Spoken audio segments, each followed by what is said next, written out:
j'ai le plaisir d'accueillir le professeur Claire Pouplard, qui exerce au CHU de Tours, qui est biologiste et qui va nous parler donc des difficultés de monitorage des héparines. Merci Christine et merci au comité de m'avoir demandé de venir vous présenter cet exposé. Les questions qu'on ose se poser, donc évidemment on nous les a posées. Monitorage, TCA, anti-DISA, ACT ou rien. Je ne vais pas vous dire rien, sinon je partirai tout de suite.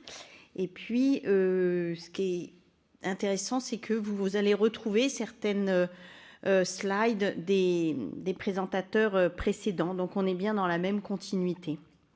Alors, je me suis posé les questions. Si on monitore un traitement anticoagulant, c'est qu'on se pose des questions. Alors, les questions qu'on se pose, quelles sont-elles? Je cherche à limiter le risque hémorragique. Je cherche à vérifier l'efficacité antithrombotique du médicament. Est-ce que je cherche tout bonnement à définir la concentration circulante de l'héparine? Est-ce que le résultat que je vais obtenir va nécessiter en fait d'ajuster la posologie?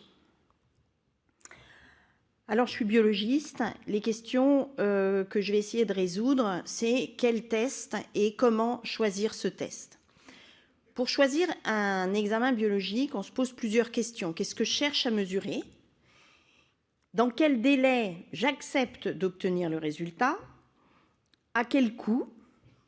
Et est-ce que c'est un test au lit du patient ou est-ce que c'est un examen qui va partir dans le laboratoire? Alors, les héparines non fractionnées, je vais être brève, puisque vous avez déjà eu quelques rappels de mécanismes, et l'enseignement, c'est la répétition. Alors, donc les héparines non fractionnées, c'est des longs fragments de chaînes polysaccharidiques qui vont avoir à la fois une activité anti-DISA et anti-2A. Concernant les HBPM, c'est plus petit, donc on va avoir préférentiellement une activité anti-DISA et peu d'activité anti-2A. C'est la raison pour laquelle, quand vous administrez une HBPM, vous n'avez pas un allongement du TCA très important. La question à laquelle je cherche à répondre va être comment on monitore une héparine non fractionnée. Alors, on l'a déjà vu, les héparines non fractionnées, elles ont une demi-vie plus courte que les HBPM. Et un intérêt aussi dans certaines procédures, c'est d'être capable de neutraliser la chaîne F en chirurgie cardiaque avec le sulfate de protamine, et ce qui fait que les héparines non fractionnées, on a vu qu'elles étaient moins utilisées, mais ça reste quand même un anticoagulant de choix en cas de chirurgie cardiaque, d'ECMO ou en soins intensifs. Par contre, les HNF, on l'a vu, il y a une grande variabilité de réponse interindividuelle. Les héparines non fractionnées se lient aux facteurs plaquettaires 4 et aux protéines plasmatiques, et la liaison des héparines non fractionnées aux facteurs plaquettaires 4 explique le risque plus important de thrombopénie induite par l'héparine avec cet anticoagulant. Et on l'a vu, avec les HNF, on a une nécessité d'ajuster quotidiennement la posologie, et même plusieurs fois par jour, et le risque de thrombopénie induite par l'héparine nécessite une surveillance de la numération des plaquettes plus fréquente qu'avec les héparines de bas poids moléculaire. Alors, dans cette revue récente du New England Journal of Medicine, on voit que pour monitorer une héparine non fractionnée, plusieurs tests sont à notre disposition, le TCA, l'activité anti-DISA, l'ACT, alors qu'avec les HBPM, quand on cherche à surveiller l'efficacité d'une HBPM, on ne se pose pas la question, on sait qu'on a un seul test, c'est l'activité anti-DISA. Alors, l'héparine non fractionnée, pour être efficace, elle a besoin de l'antithrombine, puisqu'elle va potentialiser l'effet physiologique de l'antithrombine. Et l'antithrombine va inhiber le 2 et le disactiver. Le TCA, va être un bon test pour mesurer l'effet induit par un médicament qui a un effet anti-thrombine. Tous les médicaments qui ont un effet anti-DISA ne vont pas allonger de façon identique le TCA. D'accord ? Donc on retient bien que le TCA, il a un intérêt pour les médicaments avec un effet anti-thrombine comme la HNF. Mais le TCA, ça vous a été dit précédemment, on va avoir un nombre très important de réactifs dans nos laboratoires qui vont être plus ou moins sensibles à l'effet des héparines non fractionnées. Et puis on sait que le TCA peut s'allonger chez des patients qui ont un déficit en facteur de la coagulation. Alors un déficit en 8, un déficit en facteur 12. Le facteur 12, un déficit en 12, ça ne fait pas saigner, mais ça allonge le TCA. Chez un patient qui a une CIVD avec une consommation des facteurs, on a un allongement du TCA. Et je vous le redis, le TCA n'est absolument pas adapté à la surveillance des HBPM. L'autre examen à notre disposition, c'est l'activité anti-DISA. Alors l'activité anti-DISA, c'est un test qui va vraiment mesurer l'effet anti-DISA de l'héparine non fractionnée avec un test chromogénique, mais vous voyez que dans ce test, eh bien, il faut que l'héparine non fractionnée soit en présence d'antithrombine pour avoir une activité anti-DISA. S'il n'y a pas d'antithrombine, il n'y a pas d'activité anti-DISA. Alors, ce test, il n'est pas spécifique aux HNF, puisqu'on peut également l'utiliser pour surveiller une HBPM. Et puis attention, si on a un anticoagulant oral direct avec un effet anti-DISA, on va aussi pouvoir mesurer son activité. Donc, on n'est pas... Si on a un autre traitement anticoagulant ayant une activité anti-DISA, ça ne mesure pas que l'effet des héparines non fractionnées. Et on comprend bien qu'on ne mesure pas un effet hémostatique global comme le TCA, mais on va mesurer uniquement l'effet du médicament. Chez un patient qui a un déficit en antithrombine, eh bien, on peut sous-estimer l'activité anti-DISA et c'est la raison pour laquelle certains réactifs de laboratoire vont ajouter de l'antithrombine de façon à ne pas avoir d'interférence vis-à-vis du taux d'antithrombine circulant chez le patient. Alors, on fait une demande de test au laboratoire, mais en général, c'est parce qu'on attend des résultats. Mais quelles sont les valeurs cibles? Si on parle du TCA en ratio, en général, on cherche à avoir un TCA avec un ratio compris entre 1,5 et 2,5. Et je parle en ratio parce qu'on va moins avoir de variabilité selon les réactifs, mais on sait, et on l'a déjà dit, que les réactifs sont variables, ont une sensibilité variable à l'héparine. L'activité anti-DISA, pour un TCA qui a un ratio entre 1,5 et 2,5, ça correspond à une activité anti-DISA comprise entre 0,3 et 0,7. Et chez des patients plus fragiles, on a tendance à baisser la valeur cible à 0,3, 0,5. Mais si on regarde maintenant les valeurs de TCA obtenues avec des réactifs différents pour une activité anti-DISA comprise entre 0,3 et 0,7, eh bien, cette étude d'Isabelle Gouin en France montre que pour une activité comprise entre 0,3 et 0,7, on a un TCA, un ratio de TCA qui peut varier de 1,6 à 7,5, voire 12. Concernant l'ACT, l'ACT, c'est un test qui est réalisé sur sang total, qui n'est pas réalisé au laboratoire, qui est réalisé directement au bloc opératoire, et on va activer la coagulation avec la cellite ou le kaolin, et c'est un test qui va être très sensible aux fortes concentrations d'héparine, et vous allez surtout l'utiliser en chirurgie cardiaque au moment de la CEC. Un autre test qui est arrivé plus récemment, c'est le PICT test. alors c'est tout bonnement un venin de serpent qui va activer la coagulation directement au niveau du 10 activé.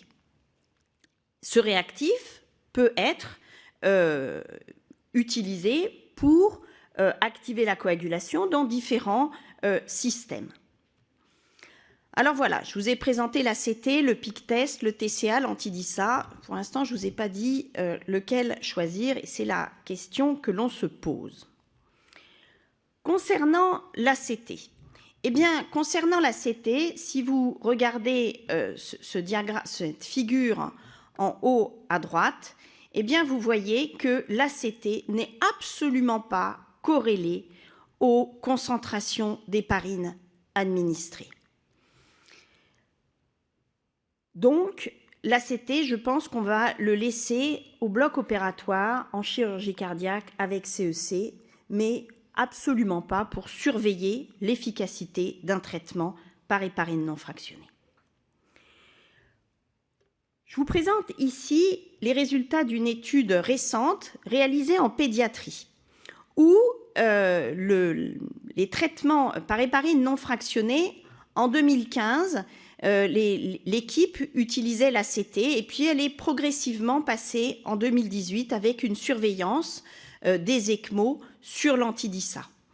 Qu'est-ce que l'on observe? On observe qu'avec l'ACT, on réalisait environ 25 mesures par jour. On passe à l'activité anti-DISA et on va seulement réaliser en moyenne 4 mesures d'activité anti-DISA par jour. Si on regarde le rythme de changement de posologie, on était à 11 modifications par jour.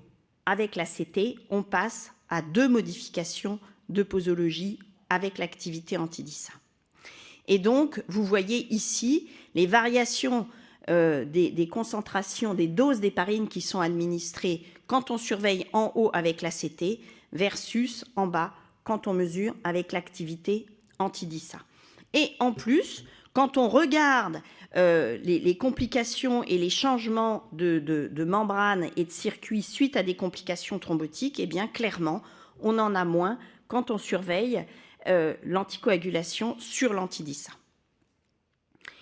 Une autre étude qui également a évalué une surveillance avec l'ACT versus une surveillance avec l'anti-DISA, eh bien, on note ici que l'on a que quand on surveille avec l'activité anti-DISA, lorsque l'on va arrêter l'ECMO, eh bien, il y a beaucoup moins d'hémorragie ou de thrombose.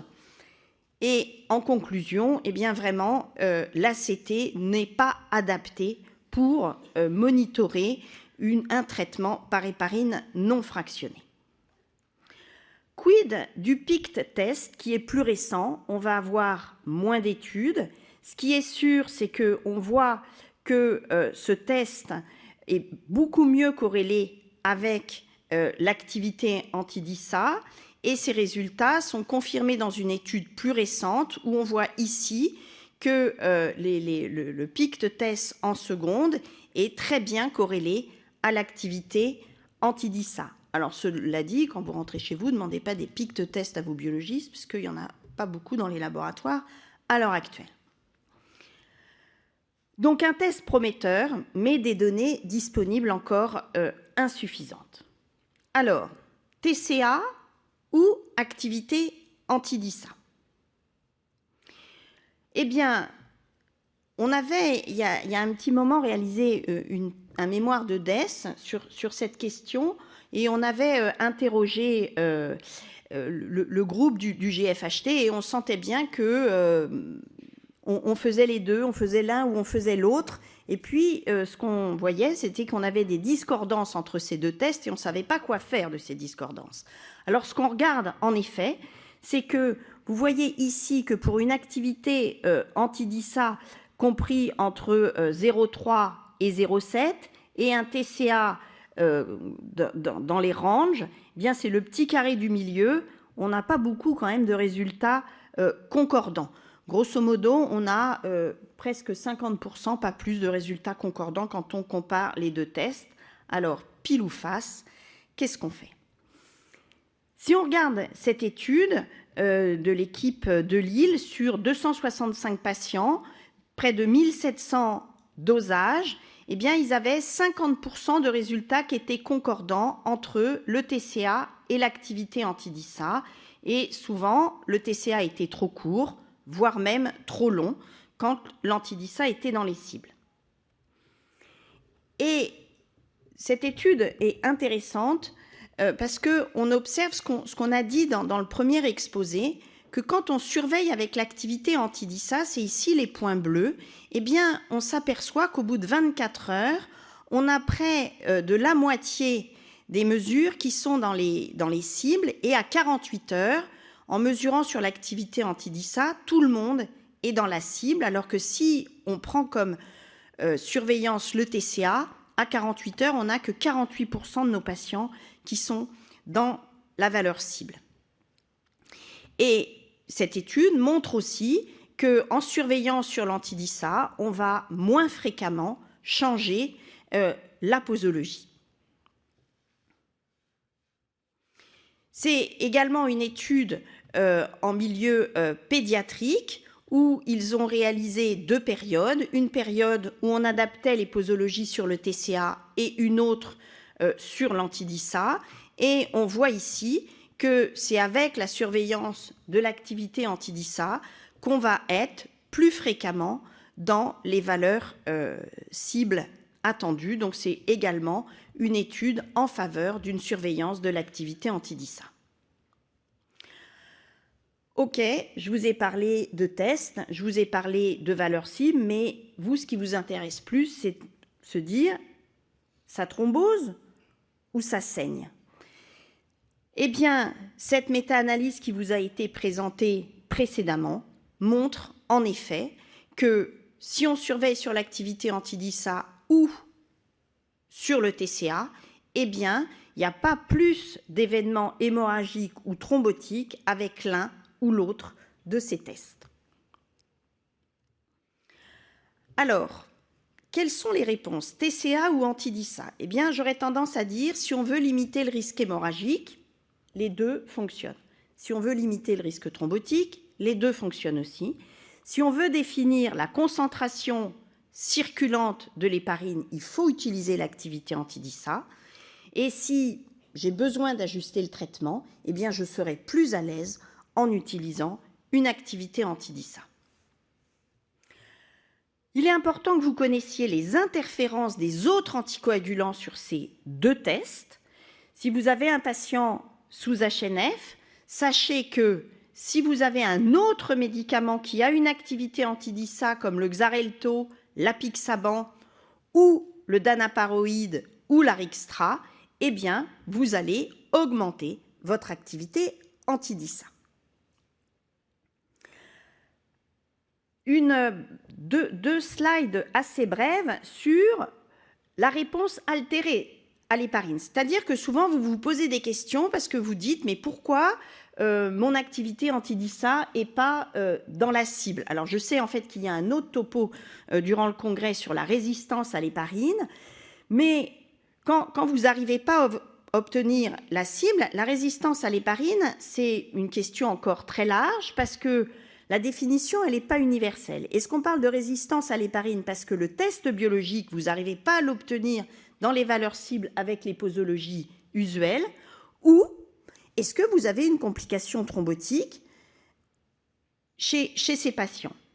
Alors, ce que vous devez retenir quand même, c'est qu'en cas de déficit en antithrombine, ça peut induire une résistance à l'héparine, en effet, que l'antithrombine peut diminuer en cas de consommation, de défaut de synthèse ou en cas d'excès d'élimination. Mais à ce jour, la supplémentation en antithrombine est encore controversée.